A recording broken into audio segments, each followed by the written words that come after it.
We try not to delay even for a second. No, our efforts are always there. This is Russian culture. Yes, in Russia, people are quite punctual, but in the end, when we do a business internationally, we have to have the local. So, shall we begin, sir? Yeah. So, welcome, Mr. Mike, to our campus, MIT University. Honorable Founder President, Honorable Chancellor, Honorable Vice Chancellor. We welcome Mr. Mike Ivanov and his colleagues, Mr. Kirill and Mr. Igor, who will be joining us online. From Geoscan, we have had earlier interaction with him and the colleagues online a few days back, and this is an outcome of that. And since he's visiting India, and we planned his visit here to the MIT University. So once again, welcome to you. We would like to welcome you with a sapling of Tulsi plant. I request Dr. Tandon, Dr. Salvamurthy, Dr. Singh, and others to welcome Mr. Mike.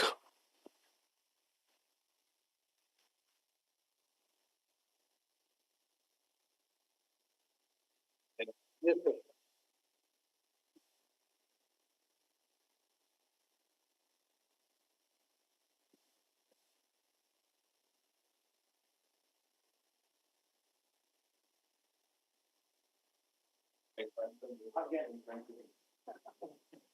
Thank you so much. Thank you. Yeah. I will find a way. So moving ahead, I would now like to request Dr.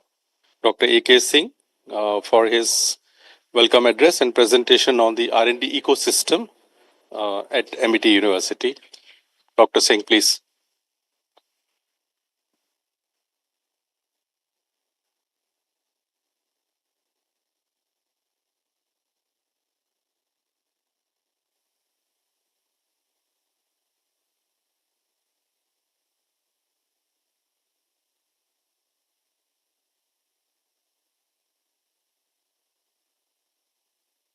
Namaskar and good afternoon to all of you.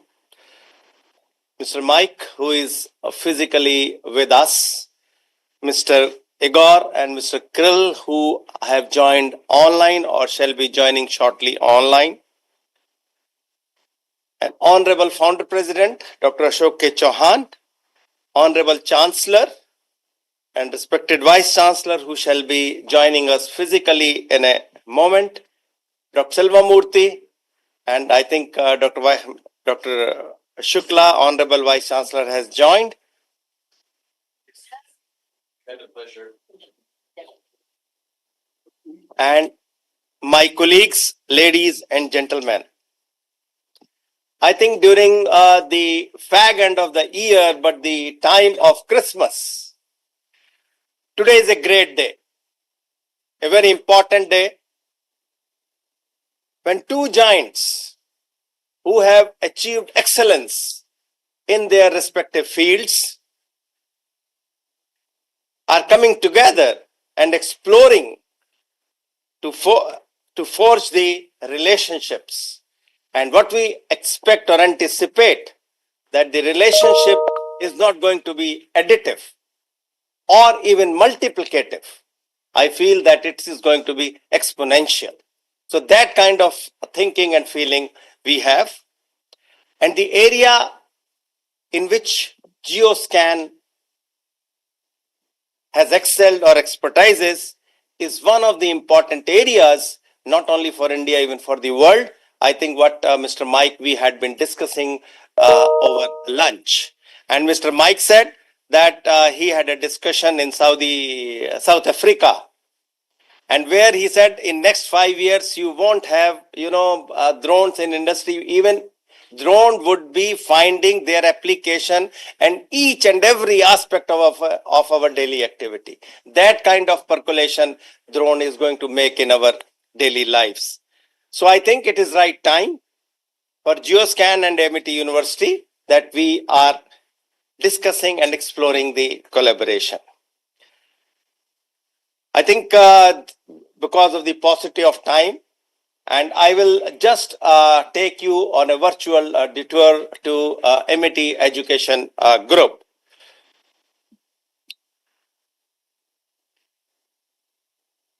I think MET Education Group it is in its teens.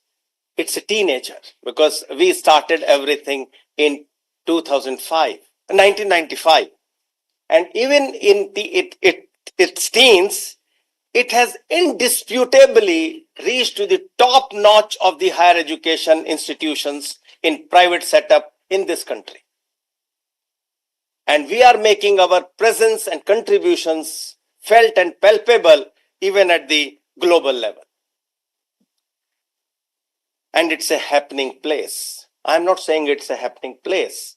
The data says it's a happening place. The comments by the stakeholders, they say it's a happening place. Now, today we are sitting here in this campus. It is nothing but the dream and the vision of our Honorable Founder President, Dr. Ashok K. Chauhan. A man who is a leader outside ordinary. And he was a flourishing businessman in Germany, having a vast business.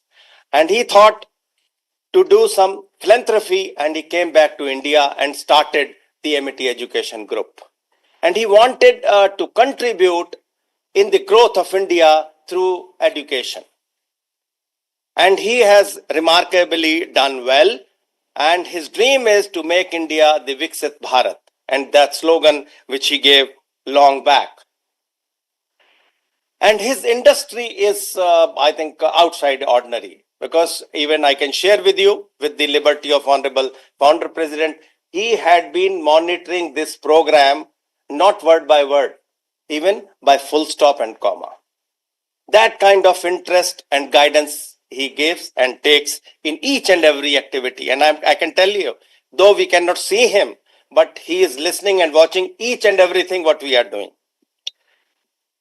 And the chancellor of this campus, Dr. Atul Chauhan, is his elder son, and who is an alumnus of London School of Economics. And another son who is chancellor of MET University, Madhya Pradesh and Haryana, he is an alumnus of Wharton Business School. And even his other sons who had the affiliation of the top of the institutions in the world. The youngest son is alumnus of Harvard Business School. The point which I want to drive is that MET Education Group is promoted by the educated family. They understand the importance of education because they have affiliation of such eminent institutions in the world. Coming to some numbers. As I said, it is one of the top-notch education group in the country. We have more than 600,000 vibrant alumnus who are working globally, and they are making impact in their respective professional spheres. We have about more than 250,000 students who are enrolled in various campuses, 600,000 faculty, and similar number is visiting faculty. And I said we have almost presence in all the states of India. And the vision of Founder President is that he wants to have one university or one campus in each state. Recently we have launched in Karnataka, and by next year, I think we would be launching in Andhra Pradesh. And similar number of campuses are there at global level. I'll share with you some of the glimpses. And MET Education Group provides education right from kindergarten to post-PhD. That kind of a canvas we cover. I will not go into the infrastructure, but I can say we have got enviably strong infrastructure. Coming to the ranking, because this is the third party evaluation of your achievement and contributions. It had been our legacy to be in earlier smaller 2 digits. Overall, we have been placed at number 32 out of 1100 institutions and universities who have participated. Otherwise, the number is quite large. And if you can see the pharmacy, management, and engineering, we are amongst the 3% of the universities globally, and we are the only university in Asia which has been accredited by US regional accreditation. And this accrediting agency is a very prestigious agency in US, which accredits like Princeton and Stanford. Now, just I will go through quickly. These are the glimpses of our campuses in India and some of the photo pictures of global. We have our present in Tashkent, Mauritius, London, and we have 2 campuses in US. One is San Francisco and one is in Long Island. It's a full island which belongs to MIT Education Group. There, the Honorable Founder President is planning to establish the Center for Excellence in Traditional Indian Medicine System, a global research hub. Now, Risha. Now, at the university, we offer almost any course which gives employability, because ultimately education is employability driven. And this list the courses right from biological sciences, physical sciences, social sciences, management, engineering, art, and culture, all courses we offer. Space science, I said science because space science is going to be the main focus of today's discussion. Now, the tagline of MIT Education Group is that we are research and innovation driven university. And when we say that we are research and innovation driven university, that we should also have the required infrastructure and processes to drive that concept. And we have, according to me, the first is the will of the trustees or the will of the government. World over, no major project had ever been successful without the will of the government. So, the will of trustees is ample, support by management, Honorable Vice Chancellor is there, or Registrar. They see that research goes seamlessly and smoothly. Infrastructure, I have commented. Human resource, I'll share with you. There is a unique experiment by Honorable Founder President where he amalgamates the senior experienced people with the young energetic minds. And that has really fructified in a big way. We have plenty of enabling processes which make ease of doing research, make it simple and easy. Collaborations and industry connect. This is one of such events which is taking place. What are the enablers? We are very careful, conscious about the IPR protection cell. We have a dedicated protection cell. We have innovation and technology transfer and technology enabling center. The role of TEC is to mature the technology at TRL level so that they can be transferred to industry. We have about 36 technologies which have been transferred, and many of the products are available in the market. MIT Center for Entrepreneurship, which is just to inculcate the entrepreneurial mindset right at the beginning, right in the classroom. We have eCell for education, then FST and STIF from where we come. And this is a very important aspect where we act as facilitator. We act as catalyst to our faculty and researchers so that we can help them in hastening the process of their research. Now, time to time, Honorable Founder President gives us the missions. And I will focus on today's mission, that is space. When India's Chandrayaan-3 was to land at moon, he arranged the Havan. Just now when you had given the Ahuti, that is the Havan, for the successful landing. And simultaneously, he also launched the mission space. And he gave the challenge to all the MIT researchers that I want MIT should be number 1 in space science in private universities in this country. And since then, we all are working together. to see that MIT reaches to that position. I think we will have more discussion on that, what we are doing, and mission outcome, because he's very careful and serious on whatsoever we do, something concrete, tangible must come out. Now, quality human resource, I said that we engage the doyens in the fields at the global level. If they are traveling towards this side, we invite them, interact with them, we engage them for research, we engage them as joint PhD scholars, and we are in touch with many of the Nobel laureates who mentor and guide our faculty and students. And we also have, great researchers who are Indian and who are here. One of them, Dr. Silva Murthy, is sitting next to you on your right. Dr. B.N. Malik, he is a Bhatnagar awardee, what we say, it's a Nobel Prize of India.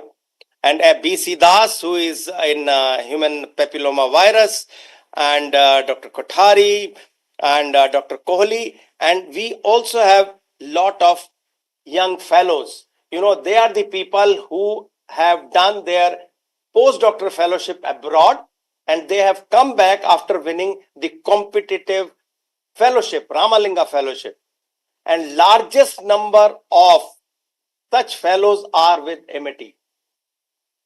And we outshine all IITs or ISC, any institution. And that is the, landmark and credit that this is a happening place, the statement which I made right in the beginning. Research infrastructure, I will go quickly because we have 12 campuses. We have good infrastructure. We connect with each other campuses, and we leverage the facility from one campus and other. And we have all the facility to carry out molecular biology or plant tissue culture research or analytical chemistry. We have, FACS, HPLC, HPTLC, NMR. We have also sophisticated instrumentation facility funded by Government of India, DST, and at MIT University, Haryana, and even MIT University, Punjab. I said we have all the campuses and we connect with each other. Now, coming to the research themes, this I'll take 1 minute because we focus mainly on these areas, computational biology. And recently, this AI center is giving boost to this. Genome engineering, we also work a lot of in gene editing techniques, whether it in the cancer biology or in the plant biology. Neurosciences, we focus on the developmental neurobiology. Defense technology, where Dr. Shivani Verma is sitting here, and I'll dwell on that. We have done many projects from DRDO, cancer biology, then quantum technologies, another mission which has been launched, green hydrogen mission, which is launched by MIT and by government. We are working on that. Molecular medicine, Indian medicine, because Dr. Silva Murthy is saying be quick. And then defense technologies. This is the project where our Shivani Verma had won a very prestigious project from their Dare to Dream, where she had to develop the algorithm using AI to detect a person or differentiate between friend and foe, even with the occluded face. And she has completed it successfully, and which is being deployed. Or any object detection on the runway. We also have a good project from DATRA, Defense Threat Reduction Agency from US. Dr. Singh. बस हो गया मेरा बस. Now अब मैं छोड़ रहा हूँ. Now space and technology, astrobiology, which is about 4 our campuses, they engage in a space science, and we work on astrobiology, which is in Mumbai, miniature satellite, radar based disaster forecasting, etc. Because Dr. Prasad would be highlighting. Sir, I will leave this thing to you. We have a MIT Dubai satellite ground station, which is functioning. Here you see our Honorable Chancellor is inaugurating. Right. And even our school students, they engage in space research and with NASA, and they always won the prize of NASA sponsored, competitions. And we see that our students have won this prize.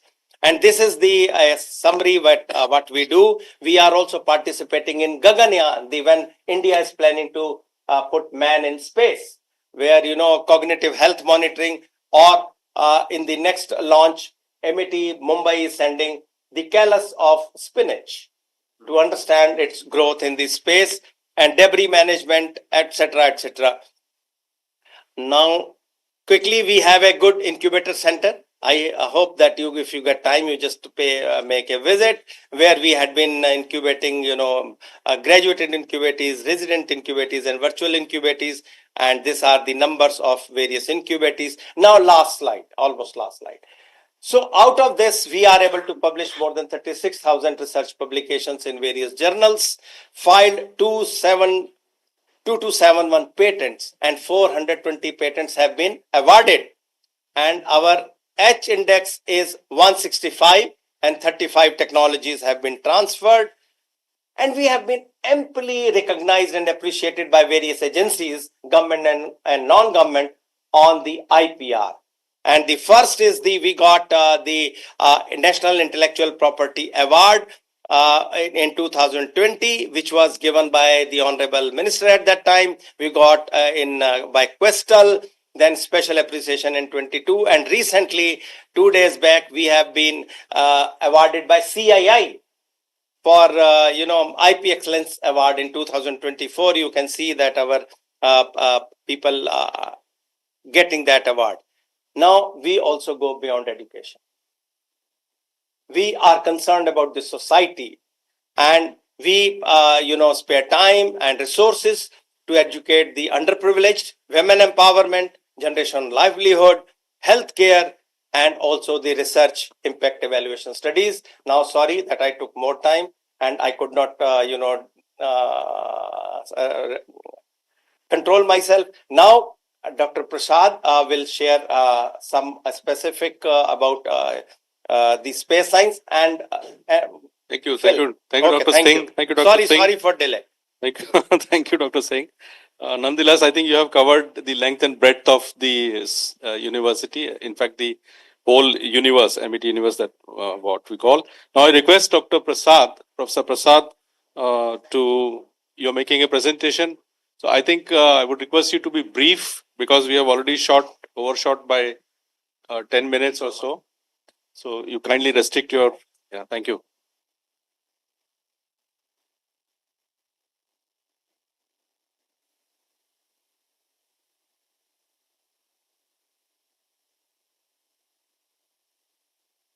Good afternoon, sir.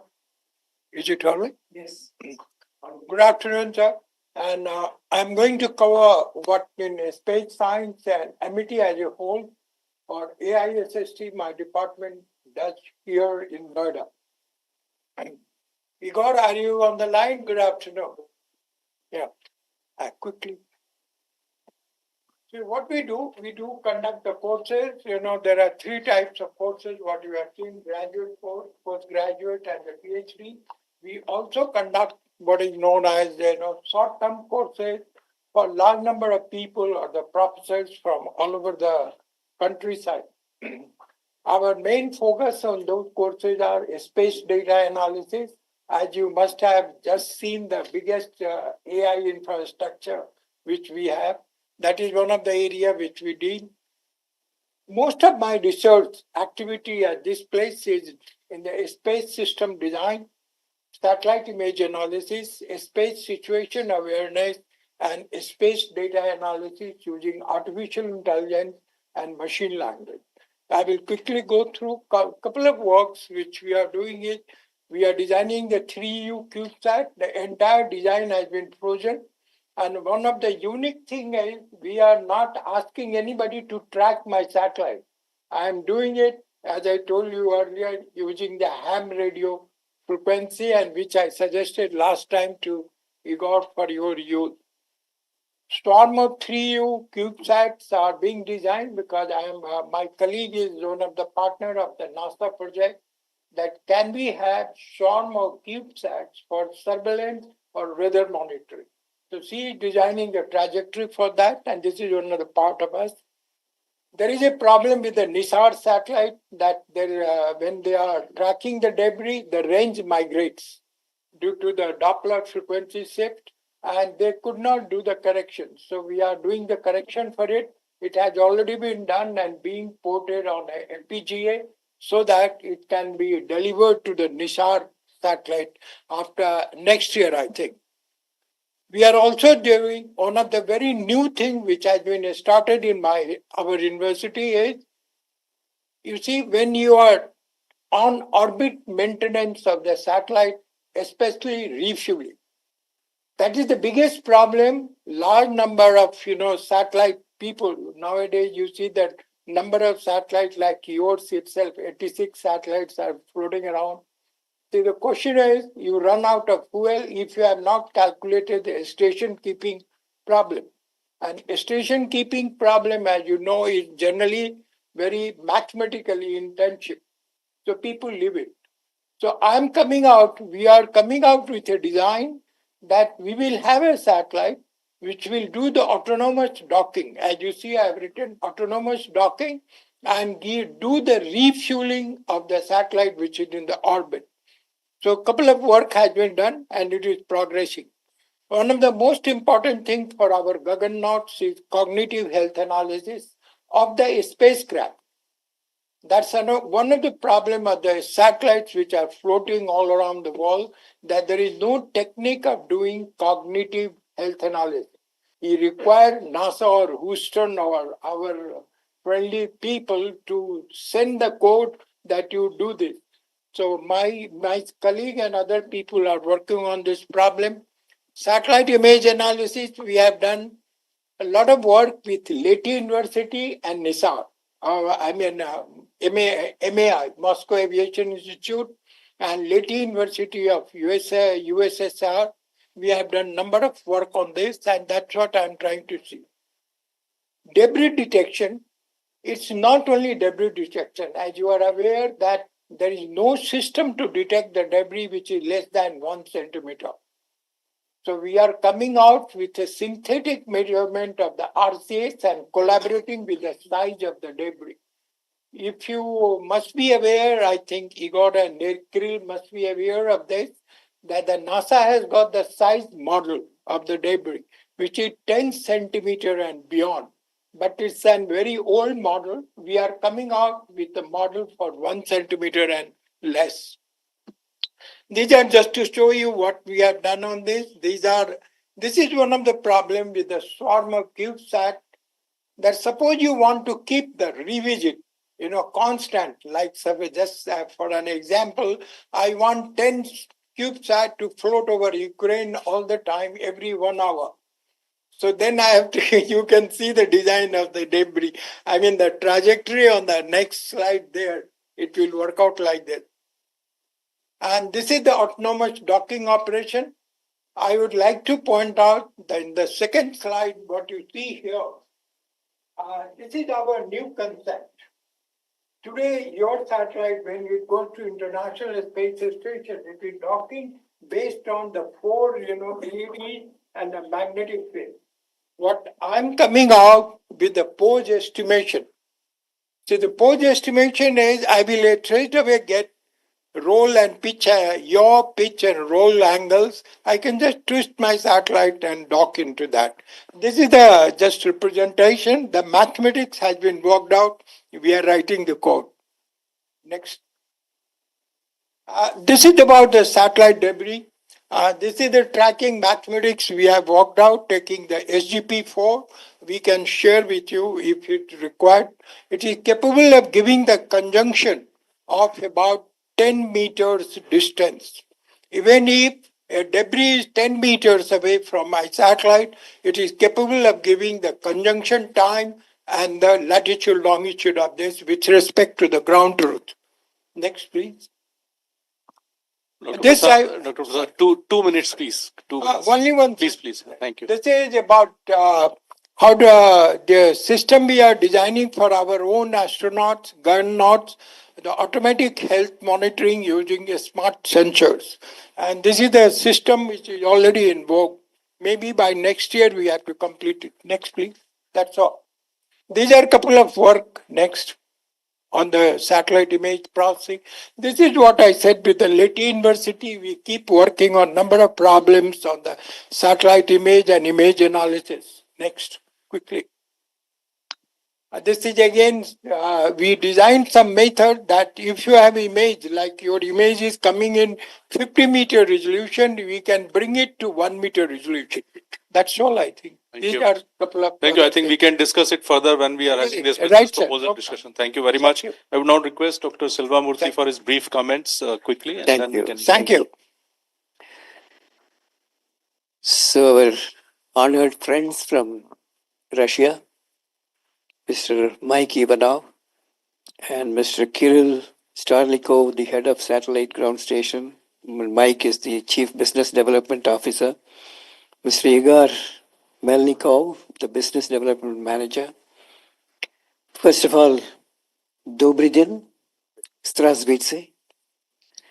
So we are delighted to welcome you on behalf of Founder President Ashok Chauhan ji, who is watching the program from the very beginning.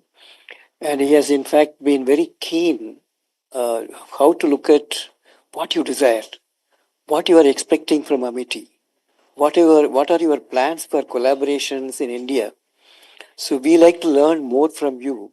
Then you are convinced about our capability. Now, Prasad, you heard, and you saw the Amity Education Group strength.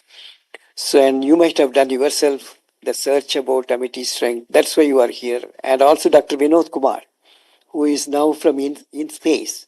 He has also chosen Amity, knowing the strength in terms of our human resource, in terms of the infrastructure, research infrastructure, and also the ecosystem and the drive and motivation which is available. And the missions, there are 3 missions which our founder president has given, which he just mentioned: Mission Connect, Mission Synergy, and Mission Outcome.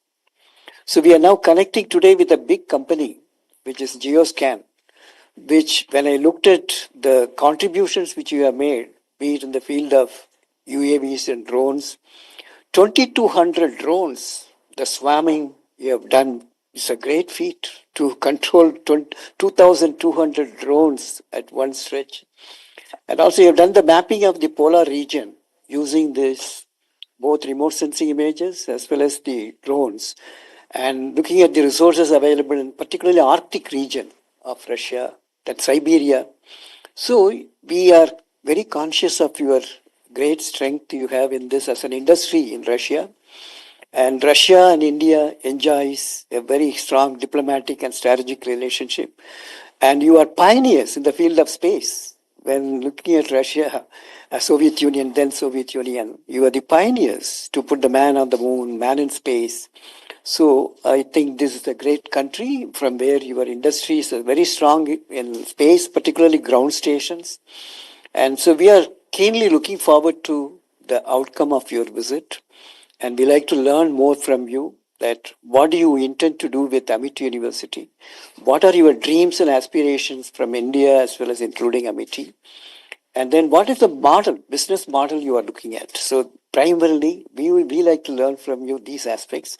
So without taking much of a time, and there is a willingness, urge from Amity to consider your proposal, and also you to work as one of the major R&D partner in India. So the urge and willingness is there. Now it is only the mechanism. How do we do that? So we will understand more through your presentations and deliberations.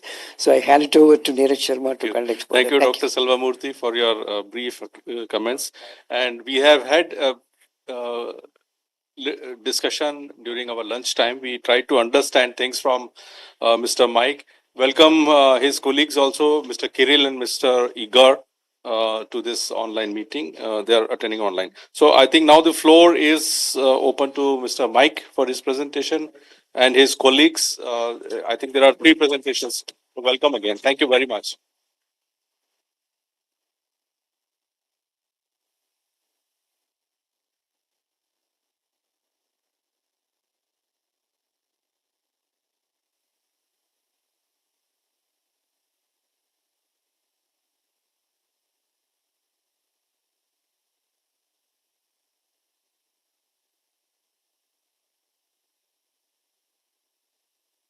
Hello all, once again.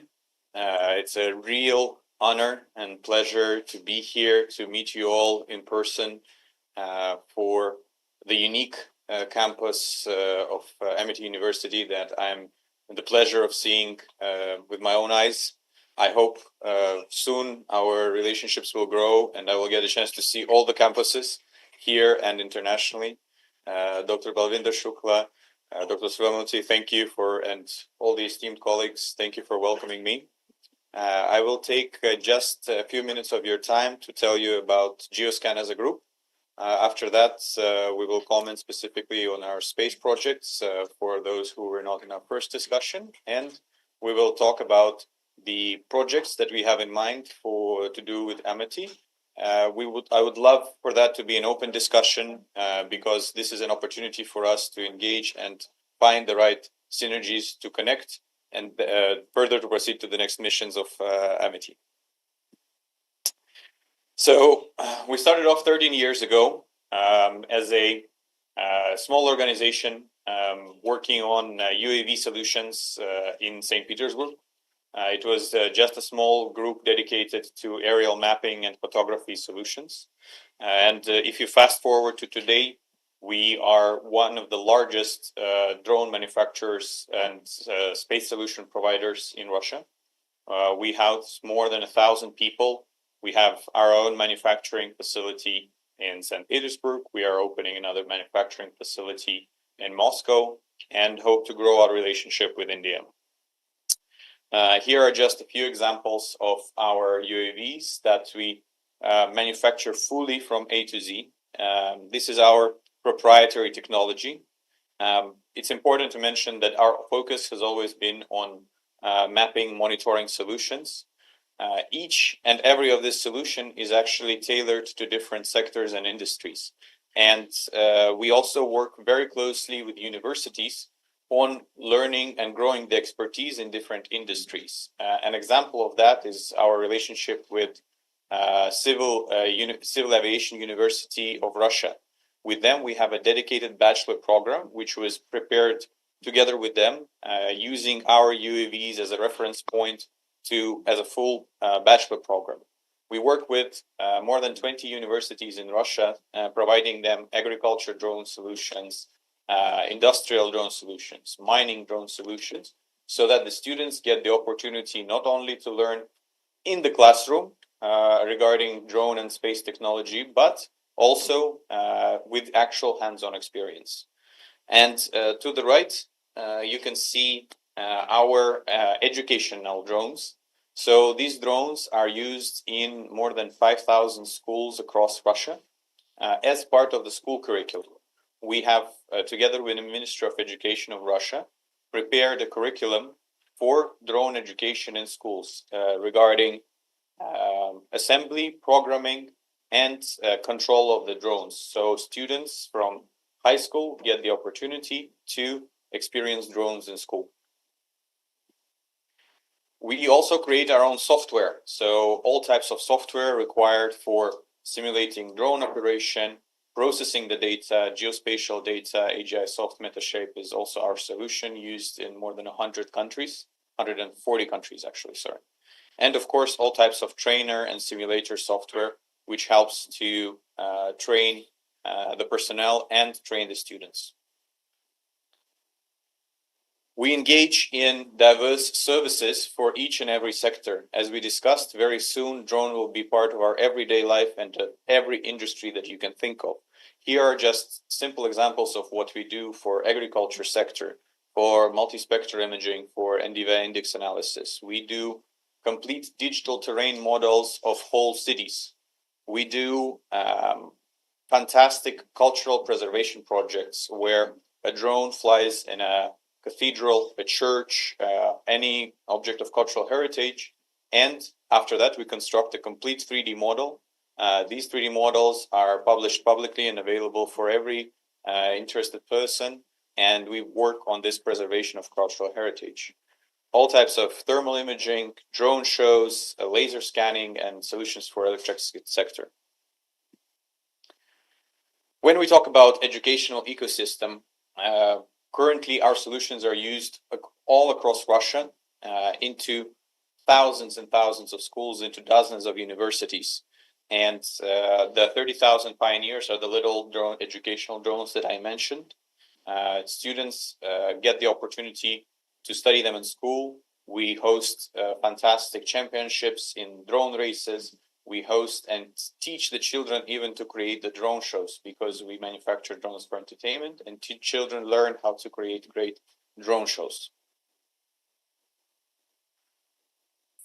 In education sector in general, we are engaged in every possible scenario, because it's not our interest to, build a drone and sell it to somebody. We want to give the children every possible opportunity. That means we create and publish educational books. So we've created complete books for training for drones for every age, from children to universities to professionals.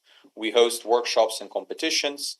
We do dedicated training of teachers so that the teachers can enable the children further on to get into this industry, both in space and in UAVs. And very briefly about space technologies, we'll deep dive into that.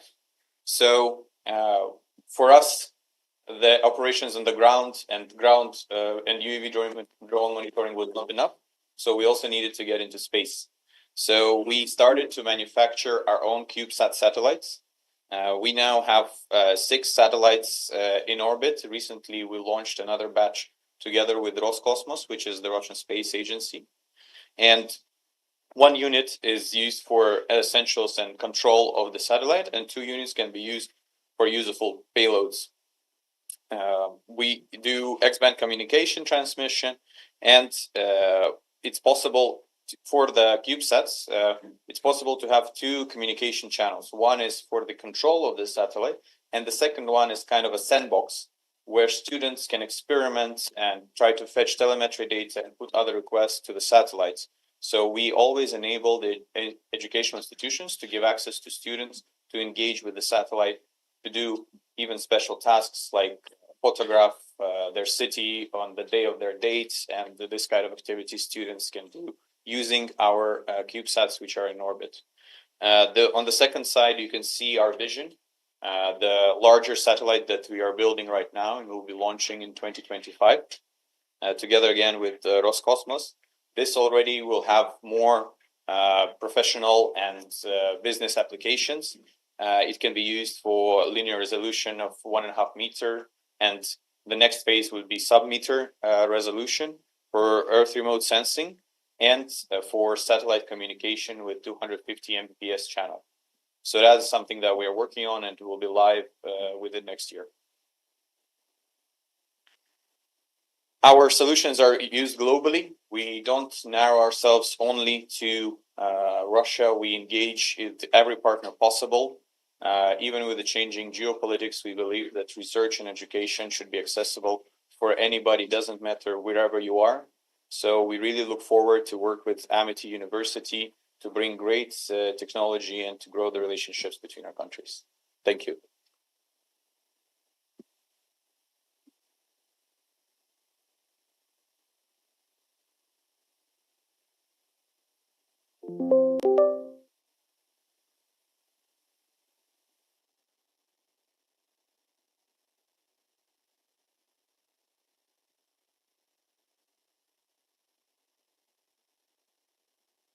Yeah, can we go back to the previous one? I wanted to say last slide. One thing. No, the other one.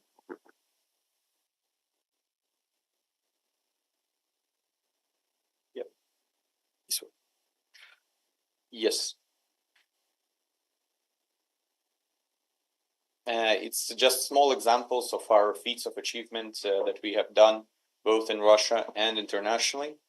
We spoke about preserving cultural heritage. So we've done complete 3D model of Palmyra, which is the largest digital interactive 3D model of an object of cultural heritage in the world. We do great feats in aeromagnetic survey, helping mining companies to understand which areas they need to survey for precious minerals. And we've done the largest such projects covering more than 1,000 square kilometers, and we do them on a regular basis across the world. We do great aerial mapping solutions, and Russia is massive, so we do it region by region. We've done already multiple regions in Russia, and we spoke about the 2,200 drones in the air. We do great things for entertainment sector, giving and enabling fantastic drone shows. Now to the other case about space.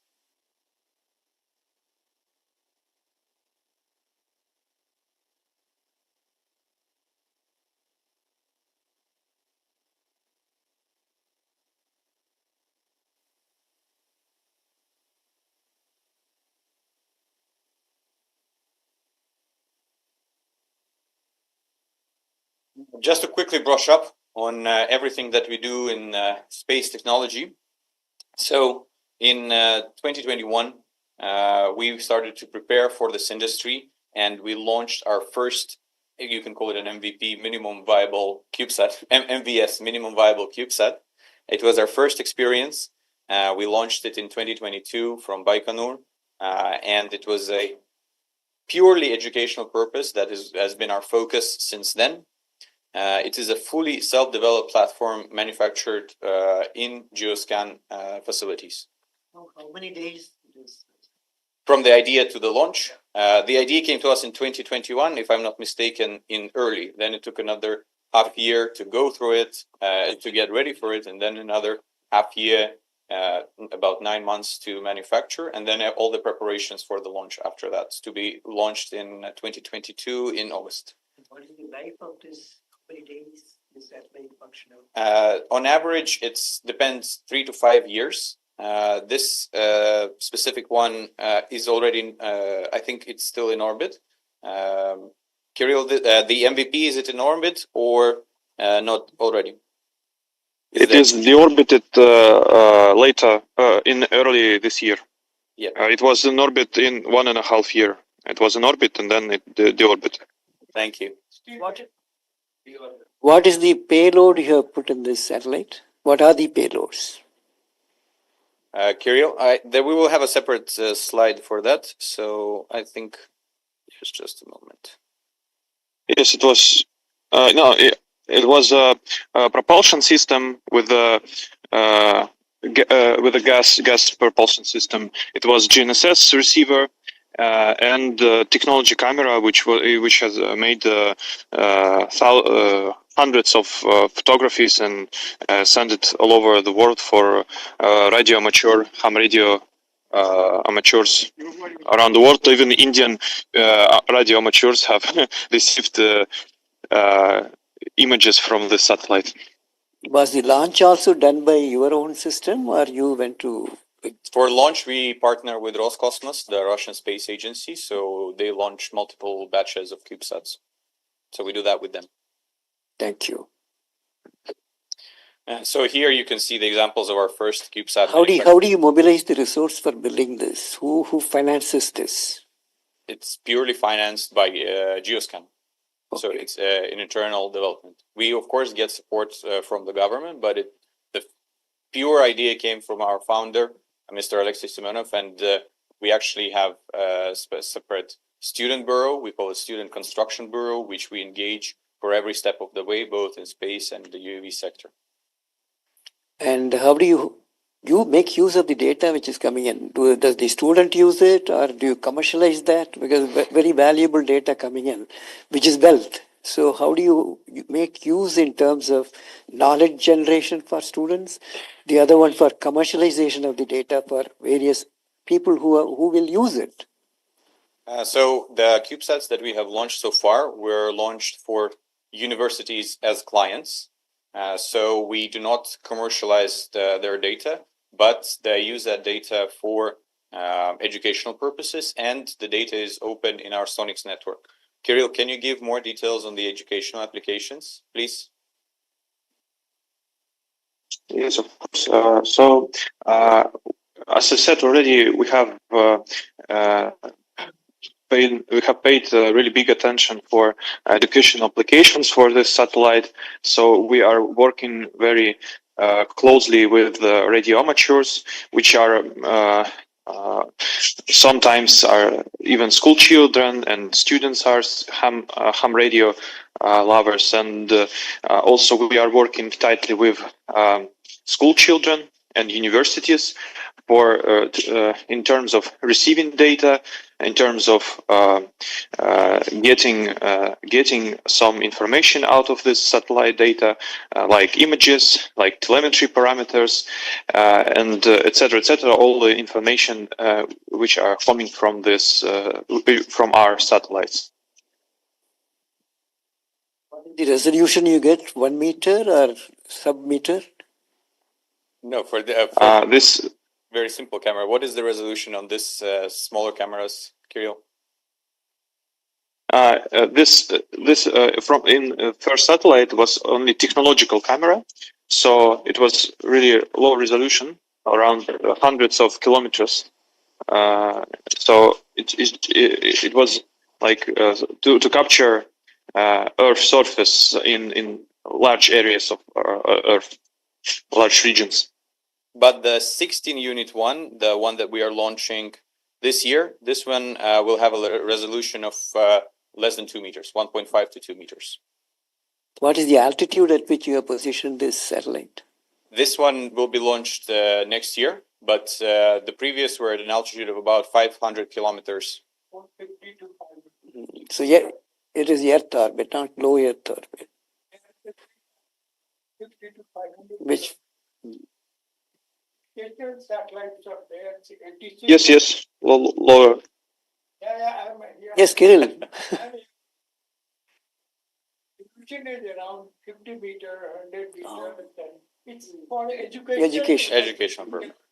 More of technology demonstration and capacity building to build a satellite. Like Absolutely. And of course, you need to build up the expertise. From this first cases, we are now ready and have relevant experience to launch a more commercially viable satellite for Earth remote sensing and satellite communication, basically.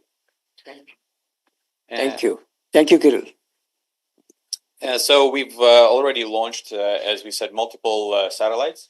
And we've also built the educational network of ground-based stations. So that means we have 55 ground stations there positioned all across Russia and the world as well. They are in constant operations. They can get the photos from and the data from the satellites, which are from our satellites and, of course, from satellites with the open communication channel. It's an absolutely open educational network. Anybody can register there, get the access and experience it firsthand. And this could be the potential opportunity which we would also like to explore. We host multiple events in space sector. We conduct masterclasses for school children and jointly with universities. We would love to explore where we can share some knowledge with MIT University students and vice versa.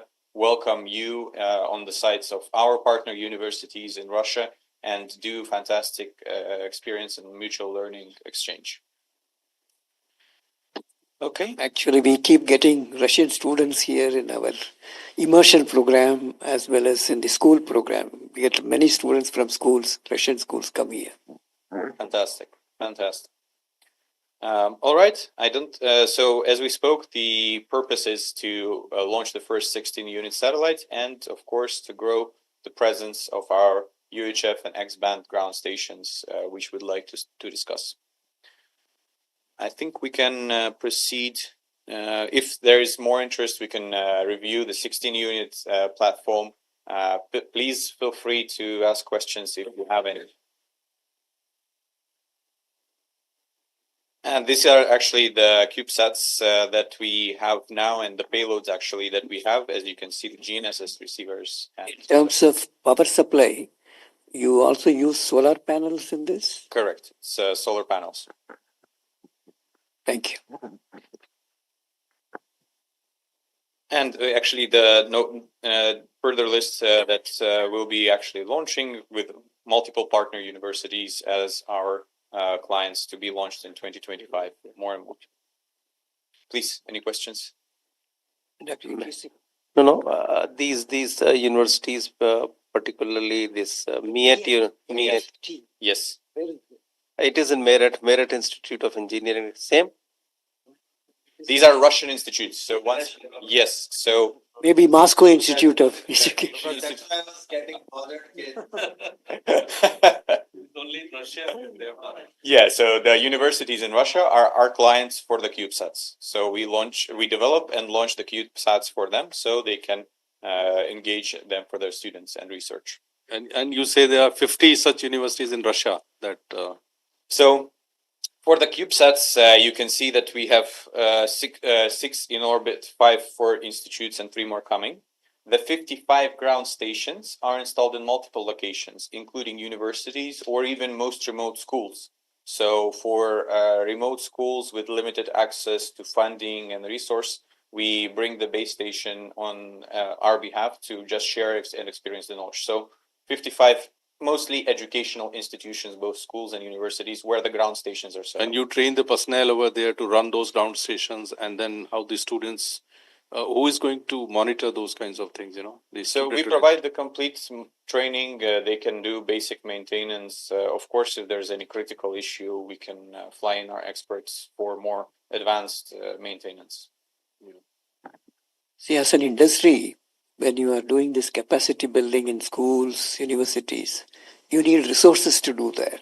So how do you mobilize? I am still that if you are investing, what is the return on investment you get?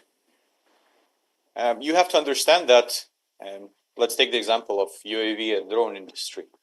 It was not 13 years ago when we started. Nobody even thought the extent of how mapping and monitoring industry would change using the drones. Yes, it was an interesting idea, but nobody believed that you can substitute professional geodesists.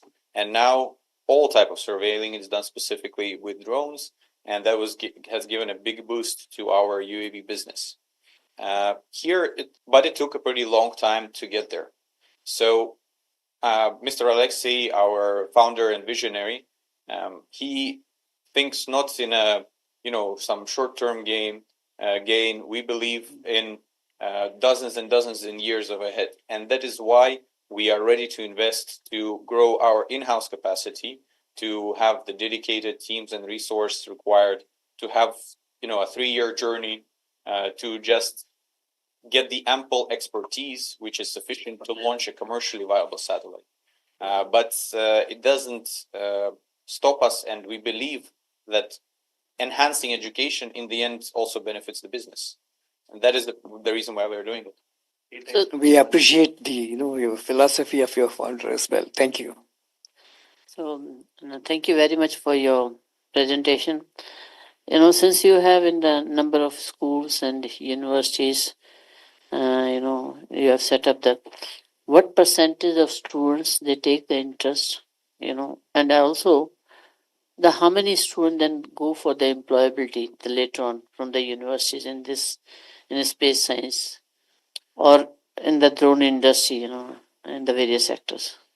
So of course, it needs to be the students for whom it is relevant. It is not across all the verticals and industries. So you can see here 5 universities that have launched the CubeSat, and each of them have a dedicated program. So that program can be from 10-20 students in one group to more than 100. It varies by the size of the university. At the same time, what we spoke, that the workshops that we conduct, they attract multiple hundreds of university students from different universities when we host open sessions. And additionally, we actually support students in employment, of course, within the group, because as I said, we are more than 1,000 people, and we need more and more to build up our capacity. Okay, thank you. So continuing, you have another presentation on. Yeah, we can talk. So if any query, any question on this, or we can move ahead with the presentation on the business proposal from your team, you and others.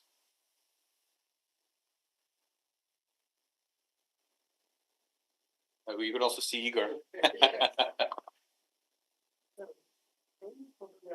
Yes, just sure. Igor, we can also see you. So you welcome to everybody. Nice to meet you. Nice to meet you all. So, Mr. Igor, welcome, and then nice to see you again. Thank you very much. It is also a great pleasure for me. Most probably next year we will also get, you will be coming and you will get a chance to meet him also in person. So please do visit us. We are all very keen to see you in person in our campus. Please come, Iga. I'm eager to go next trip. The temperature is what? It's actually, it was when I left, it was 5 days ago. It was fine. It was, 0, -5, but now it was -15. So I'm not looking forward to go back. Can I please stay here? If you have any opportunity in Amity, I'm staying. 0 and -5 is okay for you. Yeah, it's fine. That is okay. I wanted to tell Mike has spent 3 years when he was a student here at the age of 7, 8, 9. His father was serving in Russian embassy. And so Mike studied schooling here for 3 years. Why don't you mention that? So he's a Delhiite and He Indian likes Indian food. He wants to come back. I have a special place for India in my heart. I was telling everyone that my mother was reading Ramayana. I was reading Ramayana. First, my mother was reading Ramayana to me. Then I was reading Ramayana myself. And I love coming back here whenever I get the opportunity. Sorry, I asked the temperature. But, in Russia, they only cancel school when it's -35. So until then, it's okay. Please go ahead. Mr. Eager is waiting. Okay. So as we spoke, we see multiple vectors of cooperation. Here you will just see some of our ideas. We would love and welcome any suggestions that you envision, knowing our capacity and capability in the space sector. So for Sonic's network station, each and every ground station that we enable can have access to our Sonic's open network. There are multiple ground stations that can be proposed for Amity and for Amity students. A simple one would be a UHF one direction ground station. It would be a quick provided solution for basic tasks and with limitations of the one direction. The second option would be a ground station which can multi-directional ground station, so that is more flexibility to get the signal from the satellites. Costing wise, we've given some reference points. We can always discuss them how that would work out. And apart from UHF ground stations, we also have X-band ground station, which can also be provided for Amity universities with a higher speed and X-band support. So each and every ground station can be deployed both in India campuses and international campuses. There is full flexibility to customize and do the setup by our specialists. So there's 3 options of the ground stations that we envision relevant for Amity University in UHF and X-band. But frankly, for us, it would be a first step in our long-term relationship. And we would love to use this opportunity to show you our capabilities, to understand what value we can bring to Amity University. And our vision of the future is, of course, from any educational cooperation that we can do, mutual sessions that we can conduct. But we believe that we were coming to the same goal in parallel. Professor Prasad mentioned that you are currently already confirmed the design of your CubeSat. So we would love to engage with you in this process, in this project, to share our expertise, to learn from you as well and understand your vision of your CubeSat. Basically, the ground station will give you an idea of who we are, how we work, and the joint CubeSat research would be the right opportunity for us to focus on. And of course, an extension of this could be providing a model of the CubeSat for Amity University as an extension of your learning courses. So fully functioning CubeSat, only that is not launched, can also be, we can provide a model of the CubeSat for your reference points in your preparation of the research and for education of the students. I'd love to hear if any thoughts and any vision you might have on if the ground station in UHF or X-band is relevant, and whether you see our ideas for the future projects relevant for MIT University. I'd love to hear your thoughts on that. Dr. Prasad? Please. You have the system with the quadrifilar antenna. That was the last time I had seen, the quadrifilar antenna. Not this one, the spiral one, a smaller one. The spiral, okay. Yeah, we should have. Yeah, Kirill can comment probably on that. So I was thinking that antenna can be used because we have also made one. Okay. But we have made it to work on the 75 ohm coaxial cable. That is one thing we can use at 450 megahertz. That's the system we can use. Mm-hmm. Now the question is the satellite which is already in the orbit. I would request you to look into that. Can we get some data? Can we receive some data? Because the API which is on your website is very specific. It requires some different type of modules. So question is, do you like to first time go that we install a quadrifilar antenna, receive the data from the satellites on the, most of our satellites are in the middle of the USSR. It's crossing the middle of USSR. So we can receive some data and educate our students, that's what the satellite image we get. And later on, gradually we proceed towards this, if you feel like, getting, because this type of ground stations. What's your view? Well, the basic station that we usually kick off is usually the one direction UHF antenna. But if you think this one, so this is a quick setup that we could do, and we are happy to work with you on this scenario. That's usually the simple one.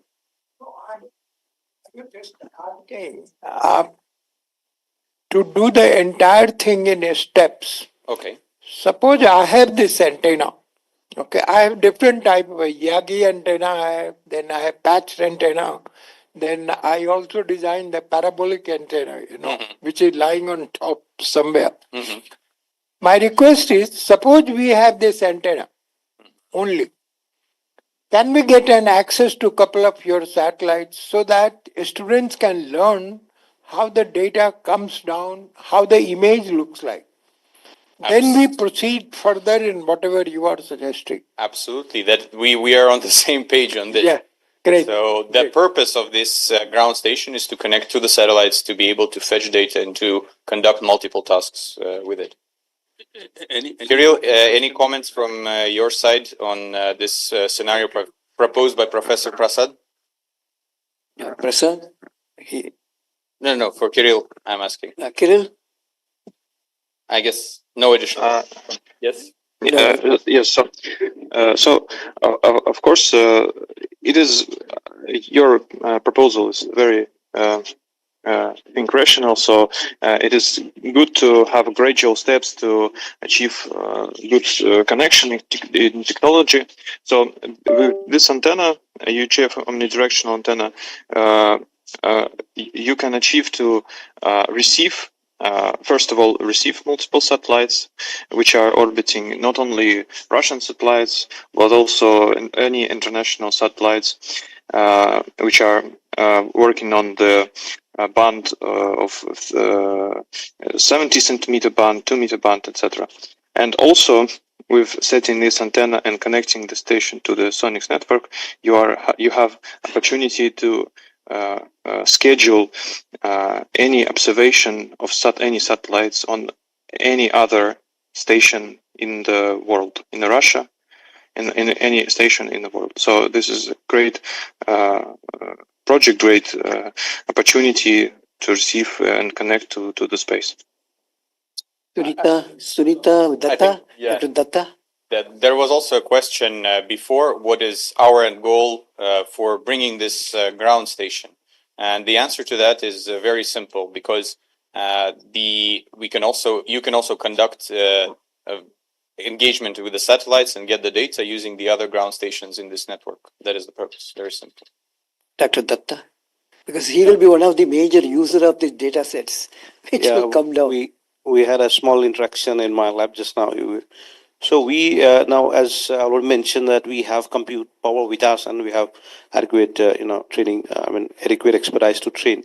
We look forward to, I was showing you a few things, like if a vision encoder can be connected to an LLM in understanding and interpreting any geospatial image, or anything, any payload at any meters. Like, so these are maybe the data being used with any AI models. We look forward to those kind of consultancies, or maybe some cooperation or research funding, or whichever way. Like, if I'm not sure if your company is actively involved with AI modeling of geospatial data.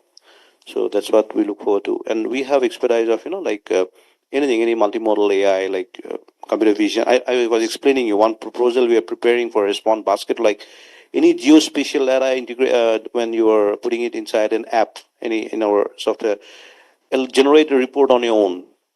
So these kind of applications are like the vision encoder is actually integrated to your LLM in generating reports.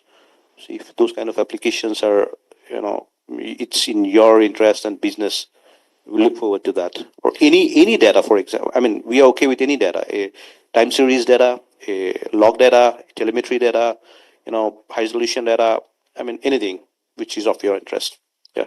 Absolutely. I think we should have a separate discussion, because we employ multiple AI models in our service divisions, where we cater to, let's say, power transmission company, and they need to monitor the power transmission line for any issues, or they need to monitor a oil and gas pipe. Exactly. Yeah. Yes. So these kind of applications, or in other cases, when we monitor solar panels for any deficient underperformance. For each and every of those cases, we generate the data, the geospatial data, and then it is analyzed by our experts using AI and machine learning algorithms. Maybe a vision problem, or a telemetry log, or any tabular data, we're okay with that. Absolutely. Then I think that's a separate case. We can exchange information on what we use and what the capacity that we can do in your AI center. Thank you. Dr. Sunita, if you have anything. Yeah, thank you so much for the presentation. Though most of the questions are already asked by Dr. Prasad, but because we are running MSc Physics and PhD in Physics. So what I see that if these satellites are launched, so if you can see that we can use this data for the research problems of our students, this data would be open for research problems to be undertaken, or there is some it's not, we cannot use those data, so we have to take some permissions or license. Kirill will correct me if I am wrong, but any data that is fetched from our open network, the Sonic Space Network, is open for any research and educational use. Kirill, is that correct, or we have any type of limitations on the data from Sonic's network? No, Mike, you are correct. So any data you might download from any station which are received. So any satellite which are transmitting data, and this data is received by stations of the network, you can then download freely. So I understand there's no limitation. Yes, there's no limitation. Yeah, my students, they can use this, because my MSc students, they are there. Then my statistics students are there. So I think each and every student is free to use it for any of their research and education purposes. Yes, thank you so much. Thank you.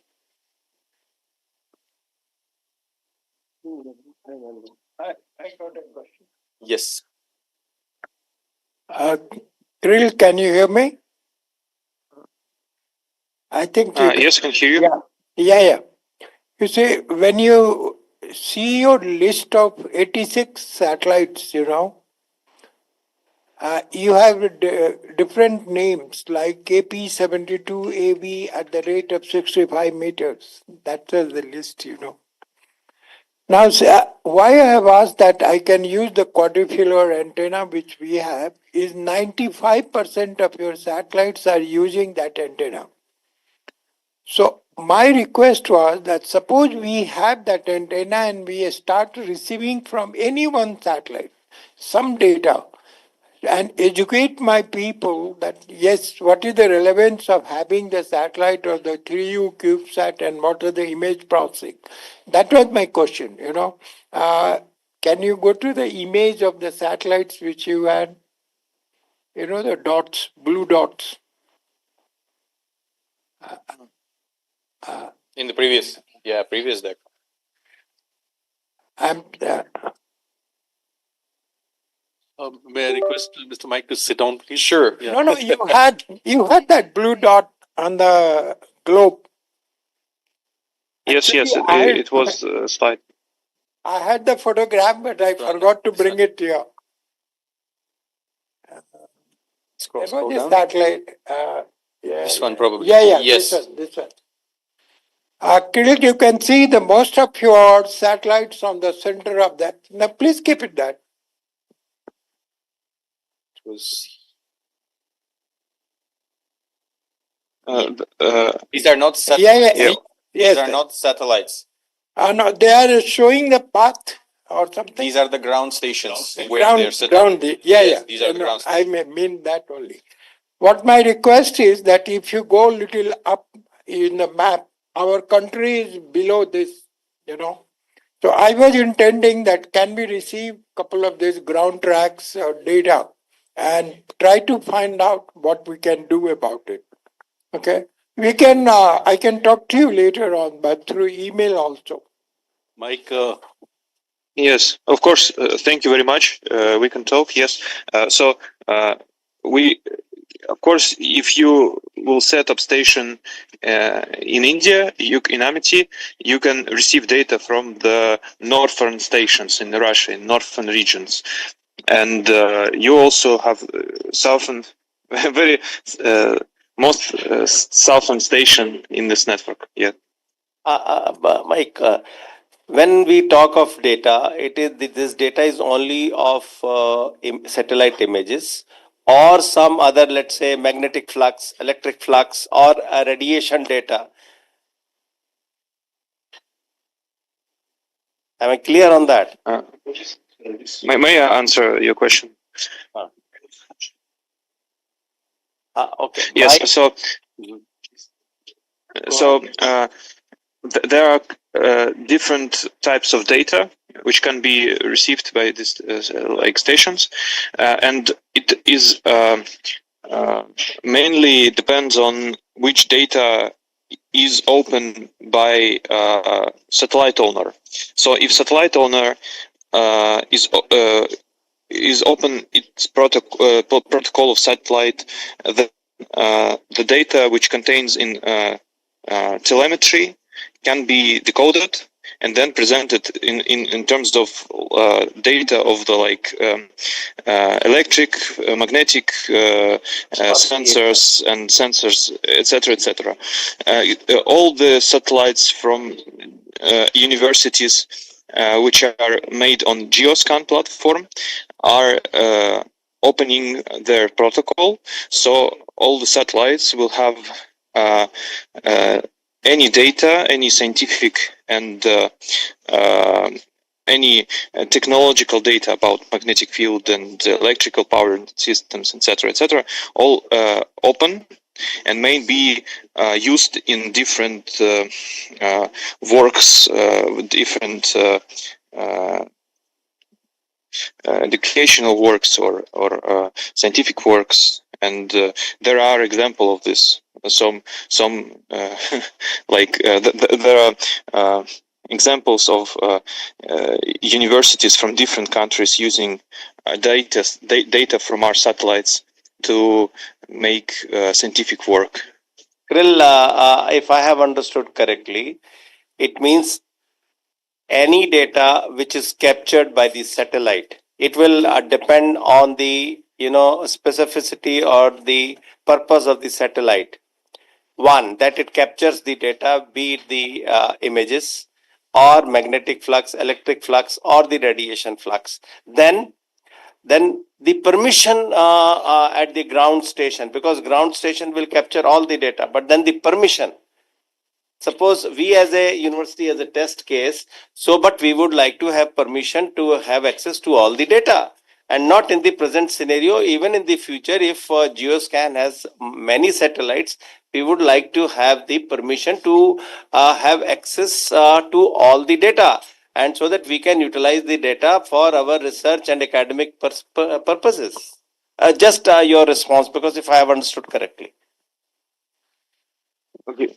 Okay, yeah, I understood you. So the main thing is that the if you receive data, yes, and it may be open in network, inside network, so you can work with this data inside network, and it's open to everyone, and it's presented in values, in values of magnetic field, in values of like in particular values, or you may just download the raw data, the bytes, and then decode this data on your software inside the university, inside facility of your classes, etc. So it is possible both ways to work with this data, and it's not particularly like we can make experiments together in terms of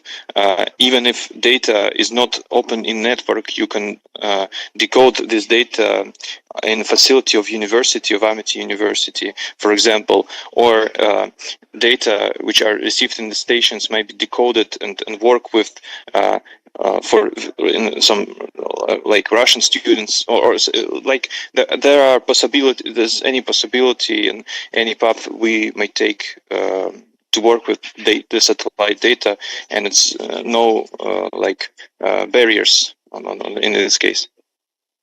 Okay, Krill, Thank you, Igor. I think before I request Dr. Tandon, we need to now come down to some kind of understanding. How do we want to proceed from here? And maybe what do you expect from MET? What is the role of the Geoscan as a company? So I think we'll have to now define. And as we were discussing during the lunchtime, the cost of the budgeting part, and who is going to meet, and what is the kind of business proposal that may come from your side. So, answer from you, then I'll request Dr. Tandon, followed by Dr. Selvamurthy. Sure, I'll give a high-level comment on our ideas. I would appreciate any thoughts from your end as well. So, as a first step, we proposed to install this ground base station. Professor Prasad mentioned that he already has certain antennas that could be used. What we can do is you can give us the information. Kirill will review together with his team whether there is capacity to already access any of the satellites with your existing infrastructure. It's a fantastic idea. We should definitely explore it. That's step one. Step two is to define which ground station is relevant for Amity University among Geoscan portfolio and to bring it here. Usually, for this kind of projects in Russia, the university itself is the client and budgets this costing whatever it will be, a few $1,000s or bigger amount. Usually, the university is the client. However, if the policies in India are different, we are interested to understand what is Amity University policy in such cases for the first project of the ground station. At the same time, we would love already to initiate any discussions we can do for joint educational activities, be that bring in some of our experts to share some workshop experience or vice versa to connect your valued experts to our research team and maybe get some insights from you to share to us. That the knowledge sharing, I think we can start maybe after New Year, but we should start it. At the outset, Mike, I must say, very exciting presentation. We really enjoyed it, and we're looking forward to this collaboration soon. Just small, very innocent question from my side. Like you just said, you're planning to establish a ground station here once everything goes, in a positive way, which we are looking forward to. If there are technological advancements later on in your technology, when you see that, they are like it's an updation of something, will that also be given to MIT later on?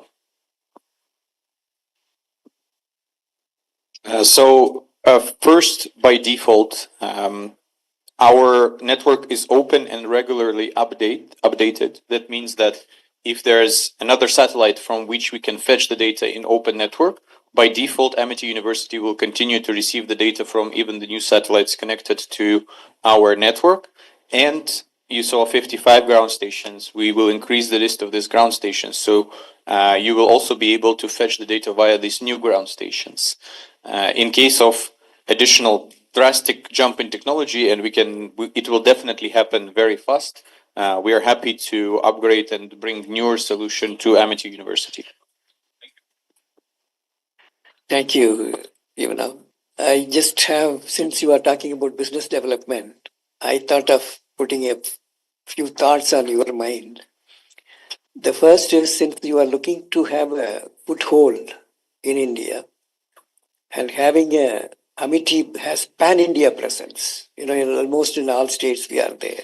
Either as an independent university or a global business school, so we are there almost in all states. So having such a strong presence here, my proposal would be that if you can establish a ground station here at the cost of Geoscan, and since Prasad has already has antenna established, I have seen that myself. I have gone there and seen. So he is getting the data. So this will be your center, Geoscan Center in Amity University. And this will be through this, you can reach out to various other institutions, industries, space, ISRO. So this is one model you can just consider, that putting a Geoscan Center in Amity University, and then at your cost. Then subsequently, we put our intellectual cost, we give the space. So this is one model. The second business model also, subsequent to be sustainable, the data which comes down, that we must make use of it, convert that into a knowledge or a wealth. So if it is agriculture oriented, we give it to the ministry, agricultural ministry. If it is health oriented, we give it to the Ministry of Health. So like this, climate, weather modeling, all this, there are different clients. So if we can convert this data, raw data, into a knowledge and wealth, then that can fetch money. Because knowledge is wealth, whether for urban development, roads laying, monitoring the various projects, big projects government is undertaking. So if we are able to demonstrate that, so I am suggesting a business model that second phase will be to convert this data which you get in the ground station into a wealth. Then the third proposal would be capacity building. So we run jointly training program for drone development, training development, capacity building on payment basis, whether it's from schools or from universities, or even drone pilots certification. So because we need large number of drone pilots, if drones are going to come in every sector, you need trained, qualified, certified people. So can we also, with this ground station and the drone center, Amity is establishing a very advanced drone center here in this campus. So there again, can we build some capacity building through schools and universities? And many people would be interested, because to get the certification, if it is government affiliated, this is another model. So I think if it has to become sustainable, founder president has suggested that if you can make your stay here for a little longer time, 2-3 days more, if it is feasible, because he is seeing the whole program. He was so interested, fascinated, because he would like to know what can be done today, tomorrow, yesterday, or we should be done day after tomorrow. So for which your presence, we have a beautiful guest house here. No, it's a 5-star. You will see that. And we will give you nice food. What you enjoyed here, we will give a better food. And also we will sing some Russian songs like Katusha. We will also sing. So if you can just give a thought on that also, founder president, just you can respond. Thank you so much, Dr. Silvamurthy. I look forward at some point to staying at that guest house, and I think Igor is especially excited. Maybe we need to station him here. But in all seriousness, frankly, That is the reason why we are looking forward to relationship with Amity University. And there were multiple questions. Why are we so focused and why we are talking only to Amity University? As I understand, and as you mentioned, Amity has pan-India presence, global presence, the experience and understanding how to build that relationship, be that with agriculture ministry, be that any other industry. And that is the right gateway for us to build up this relationship. If we find the capacity with Professor Prasad to already give you access to the satellites, we should do it from tomorrow. We don't need to wait for any ground station or whatever is required. If we have a chance to share some knowledge from our end and learn from Professor Prasad, his approach to the CubeSat, we should do it from tomorrow. We should not wait at any time. Let's go step by step, understand the capability here with the antenna, what we can share with you, and start. Just 1 minute. There is one more. We have Amity ground station at Dubai, Amity Dubai, which is our Chancellor, Dr. Atul Chauhan himself has established, he inaugurated it. And so they are already using it. There is one, Sarath is the scientist there. So in fact, we can connect him later. But can you also connect your systems to our ground station, which is already existing in Amity, Dubai? So can you just think of that? And what is that to be done? If Amity Dubai ground station is to be connected to your systems, is it only registration or how this access will be given to data downloading? So I think we had the pleasure also to speak from the gentleman from Dubai on our first introduction call. And what we need to do is just to get the full idea of both antenna of ground station and antenna that you have here and in Dubai. Then Kirill on our end and his team can do the research how to connect it. If it is possible, we'll do it immediately. And if it is not possible, then we need to go with scenario of bringing some of our ground station. I think that should be the steps, step 1 and step 2. Kirill, what do you think? Igor? Or Kirill? Yes. I think it's a good idea. I remember the meeting and all the technologies that colleague from Dubai has said about these antennas, and it will be great possibility to work together and set up our station and connect a station to our network. Just for my understanding, you had given 3-4 options, right, from $4K US dollars to $20K US dollars. This is just the installation or commissioning cost, or does it include, even the recurrent or running cost? We would like to understand a bit more on that. What is going to be the running cost or maintenance, or if we have to update it? And what is the kind of infrastructure that station would be requiring, floor area and other facilities, so that we are a bit more clear on that. So I'll give high level comment on what's by default included, and then Kirill could comment on what, if anything, required to process and support it.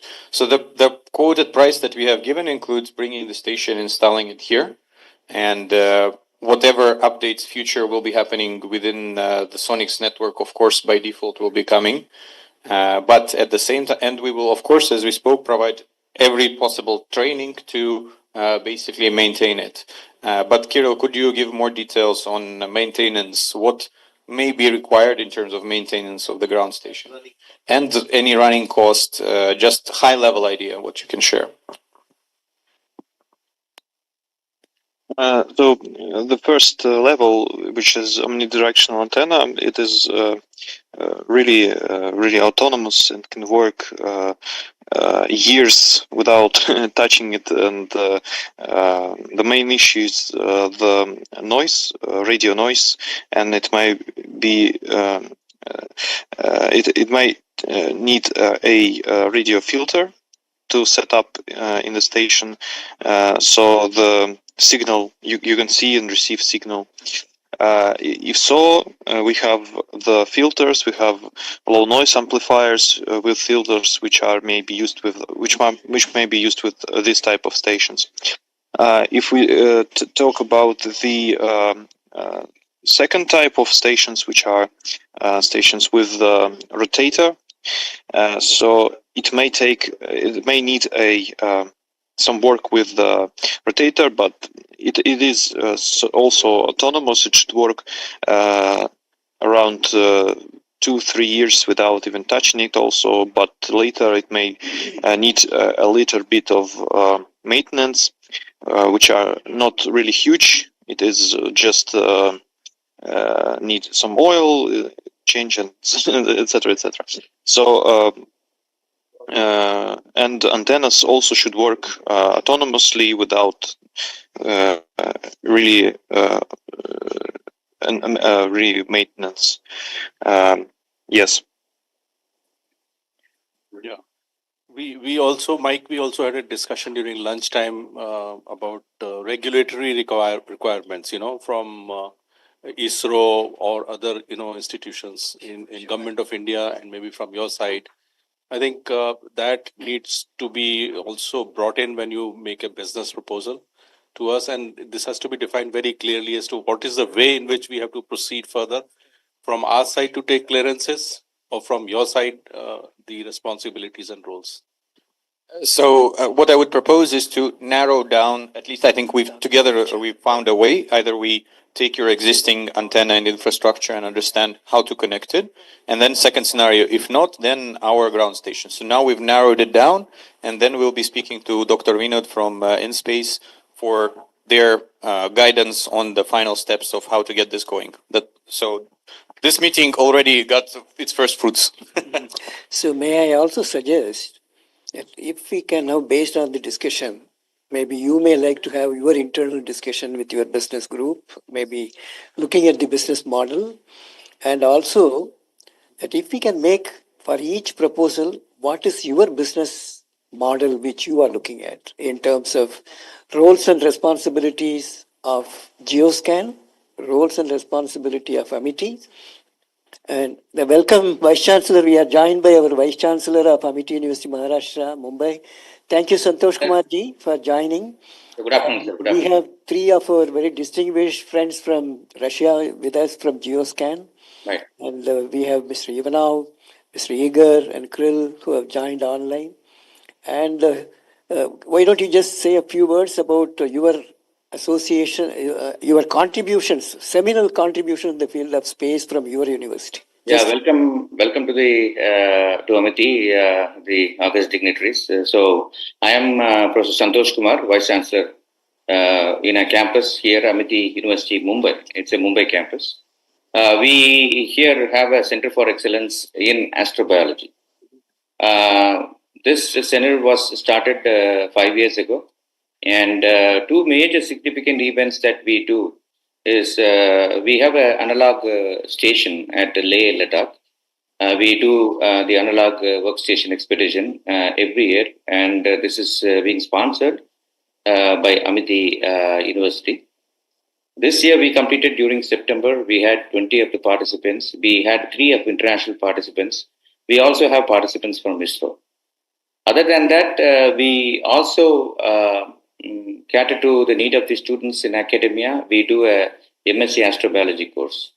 We are also on the verge of putting a payload on orbit somewhere by the January of 2025 through ISRO, which is none other than a biological payload, which we aim to see that it will be in the orbit to give a real-time data, where we will be studying the biological activity of the plant and its livability, etc., and health. So to give a small glimpse about my interaction with the space research, earlier I was there in the US for a period of 18 years, involved with the university in a NASA mission. So this is on the biological NASA mission, which was taking care of sending the cells to the space station and studying the modulations of the human cells on space, and then getting them crunched. We had a couple of seminal publications on that. We look forward to a very active collaboration. We are very enthralled with the Russian counterparts, you people here, and we are overwhelmingly very positive and very affirmative of your collaborations. And we are guided by the major guiding force of our founder, President Sir, and the elite learned people that you see there who are sitting there. Of course, headed by my mentor, Dr. Selvamuthi, sir. Thank you very much. Thank you, Dr. Santosh. Actually, he is sending the first biological payload from India to space. Before the Gaganyaan mission goes, Amity University, Maharashtra, Mumbai is sending the first biological payload. So that credit goes to Santosh. Santosh, having heard this, maybe even they would like to connect with the ground station. We can look at how do we develop, since you already have a very strong base in space, astrobiology. How do we expand this? We can consider. We are also joined by Dr. Sarath from Amity, Dubai. Thank you, Sarath. In such a short notice, you could join us, and we deeply appreciate. Tell us about your ground station, because we are now trying to link how do you can get benefit from their satellites, which they have access to. And then how can we make use of it in Amity, Dubai, in our ground station? Tell us something about the features of your ground station and how this link can be developed. What are your thoughts? Yeah, hi, good afternoon to everyone. Currently, we are outside of the university. We had a meeting, so that's why I'm not in the university setup.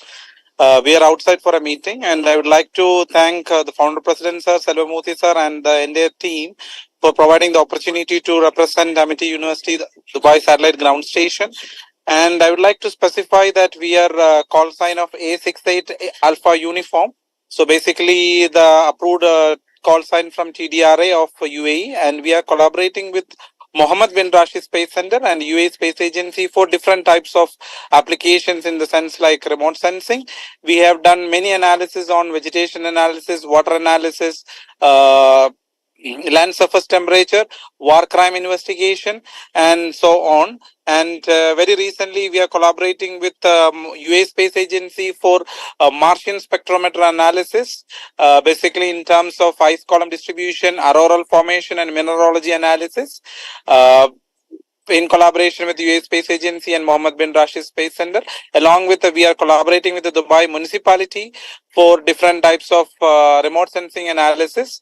And as I mentioned earlier, we were the first runners-up of Kibo RP programming challenge conducted by NASA and JAXA, and again for the Roscosmos, we are also collaborated in World Skill Russia program, and we were the best of the nation diploma holders from World Skill Russia in 2019, and we were the winners of Mapathon 2022 event of ISRO conducted by IIT.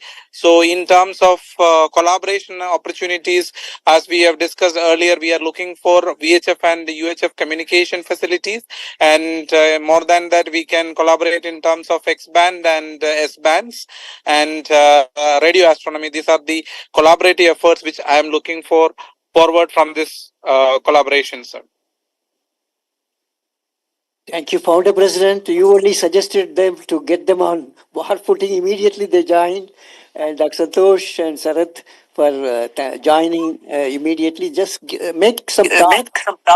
How do we harness this if this collaboration fructifies after we discuss in governing body, our own internal governing body, the proposals once we receive from you concrete business proposal, then we will have internal discussion in governing body and then we will revert back to you.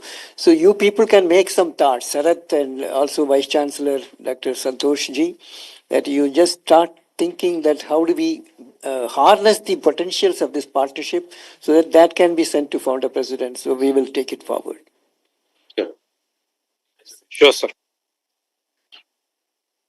So if it is okay, just I thought we will just seek the business proposal from you and what is the models you are looking at, and then we will have internal discussion and revert back. Thank you so much. Thank you, Mike and his colleagues, Igor and Kirill, for joining this very important discussion. And as you can see, the Honorable Founder President is continuously, every minute he's watching us, and he's also sending us his comments and views as to how to proceed. But I must thank you, Mike, for visiting us.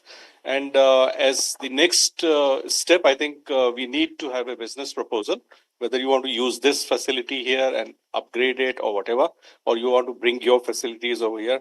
What are the regulatory requirements that for you and for us? And what are the roles and responsibilities that the Geoscan will have, and what MET will have, and how we define the objectives actually, and what is the outcome out of all this exercise. We have to be very clear. And of course, the budget part and the cost estimates, who is going to spend how much, and all those maintenance and running cost, as I think was also discussed during our discussion. So with that, I would like to end this meeting and thank everyone. And Vice Chancellor, Madam, you would like to conclude. Thank you. First of all, I would like to really appreciate Mr. Mike and Mr. Kirill, as well as Mr. Igor, for giving the wonderful presentation, very interesting presentation. And we are really looking forward to your visit to this. And because Amity University has huge interest in the space science, and our Honorable Founder President has already committed that that in Amity University will be the largest player in the contributor in the space science research to realize the vision of the nation, India to be the self-reliant by 2047, and space science is going to play a very important role in that field. It has the application in almost all the discipline, whether it is defense, whether it is the agriculture, or whether it is the mineralogy and other areas. And therefore, the education right from the school to the higher education is very, very important. And that's how this institution of Amity Institute of Space Science and Technology was established. So after seeing your presentation and having these discussions, and as already Dr. Lamurthy has emphasized, it's important that we have the formal proposal from your side.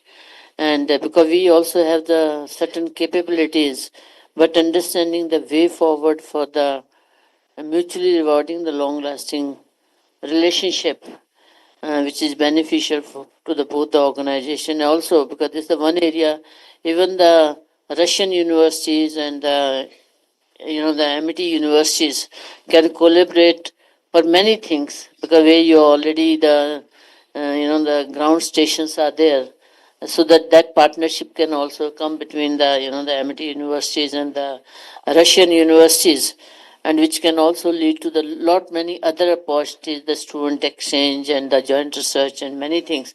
So we like to look forward. Dr.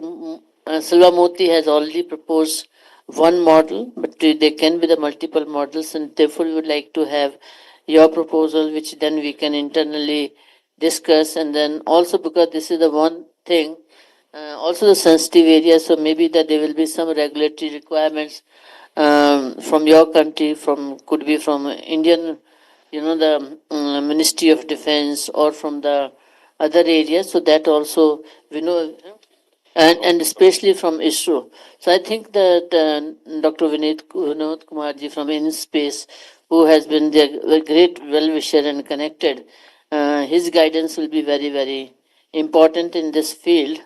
And so we look forward your proposal, and after that, if required, we will be also discussing with our governing body and seeking their guidance. And we are extremely thankful to our Honorable Founder President, and he has been taking a lot of interest from minute to minute program, and also now guiding us, because this is the one area Amity University has already committed. Rather, Honorable Founder President has made a commitment that how Amity can contribute in big way in the space science and research for the nation building. So thank you very much. We wanted to have you here for another 2-3 days, but we understand you're this. So next time we will definitely have you, as well as the Igor, we'd like to have you here at Amity campus then 2025. So wish you very happy Merry Christmas Dr. as well Shefali, as the New Year. please come. Dr. Shefali, we would like to also present Igor and also Krill.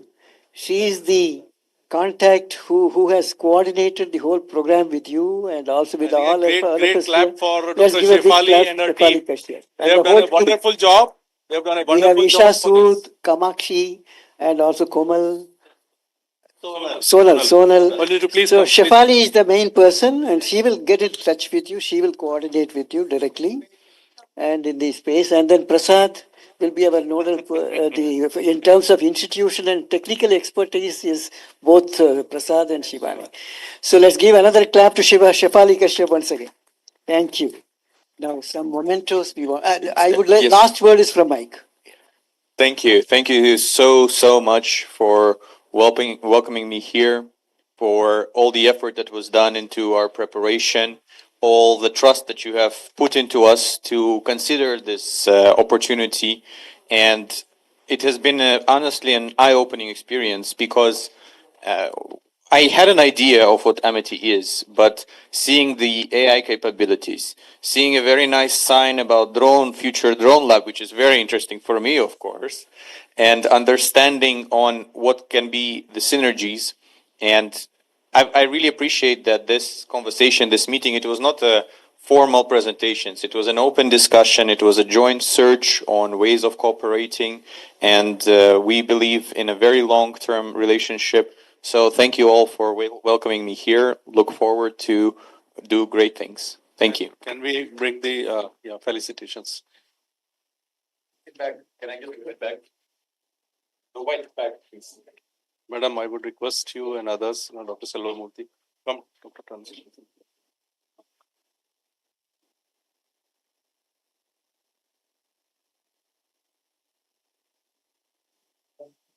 Shefali?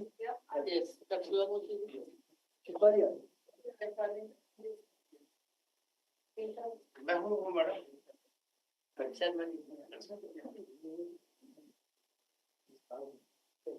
Yes. Yes.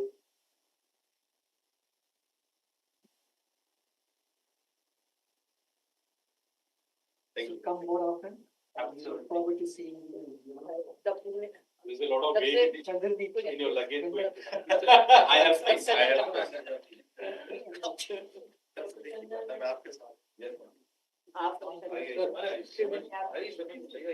This is our national. Yes, this is our. Thank you.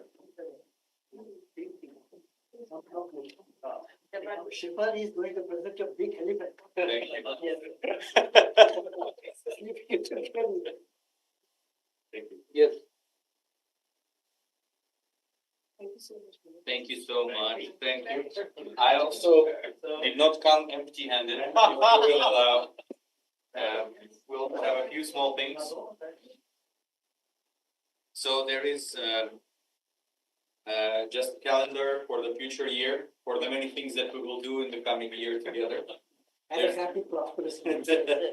I've also got some tea for you to keep you warm in the winters. And there's also warm gloves for when you come visit us in Russia.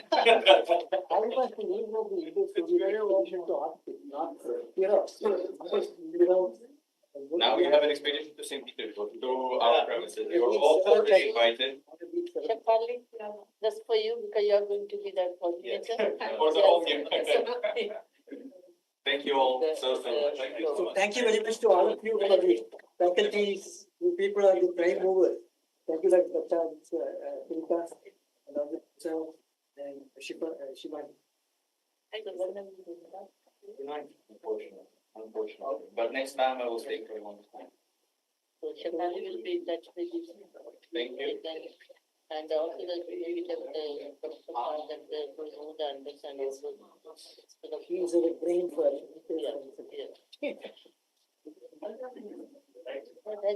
And frankly, honestly, the role work was very much. So when we proceed on the space, we should definitely have another conversation. We can show the initially what the growth we have some work we have already our labs fully in Because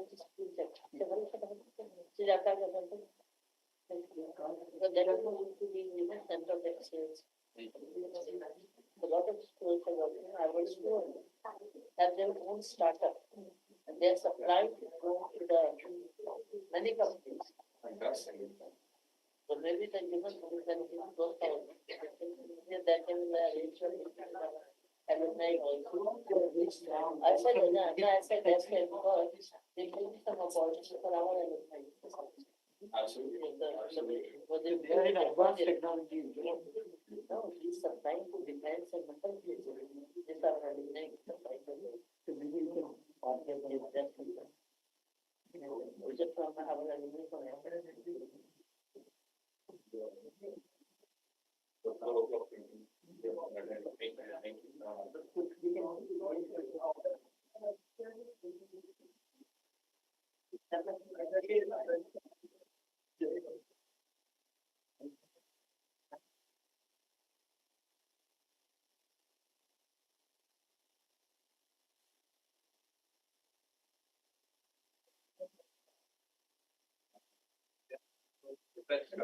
Technical.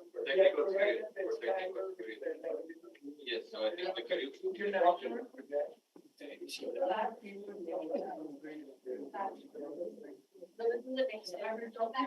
yes, please.